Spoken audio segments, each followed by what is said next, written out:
বিশ্বের সকল শ্রমজীবী ভাইবোনদের জানাই শ্রমিক দিবসের শুভেচ্ছা।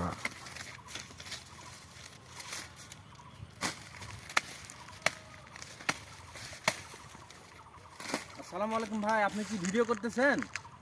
হ্যাঁ ভাই, এই ভিডিও করতেছেন, আপনি অনুমতি ছাড়াই করতেছেন। যাক, সমস্যা নাই, ওয়েলকাম, আপনাকে স্বাগতম জানাচ্ছি যে আমার ভিডিও আপনি করতেছেন। আমার খুব ভালো লাগতেছে।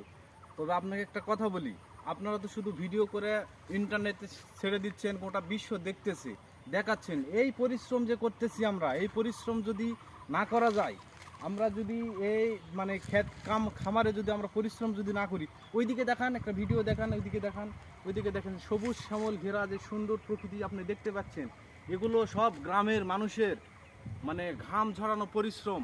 এই পরিশ্রম যদি না করতাম বা না করা হতো, আমরা গ্রামের কৃষক মানুষ যারা আমরা পরিশ্রম করি না, এই পরিশ্রম যদি আমরা না করি, এই ভুট্টার ক্ষেত যদি না করি, এই ধান যদি আমরা না করি, তাহলে একটা কথা জানা থাকবেন, যাহারা ওই আকাশ অট্টালিকায় থাকে তাদের মুখে খাবার যাবে না। একমাত্র আমরা পরিশ্রম করি গ্রামের মানুষ, যার কারণেই তারা খেতে পারে। এই জন্য কৃষকের ঘামের মূল্য দিতে হবে।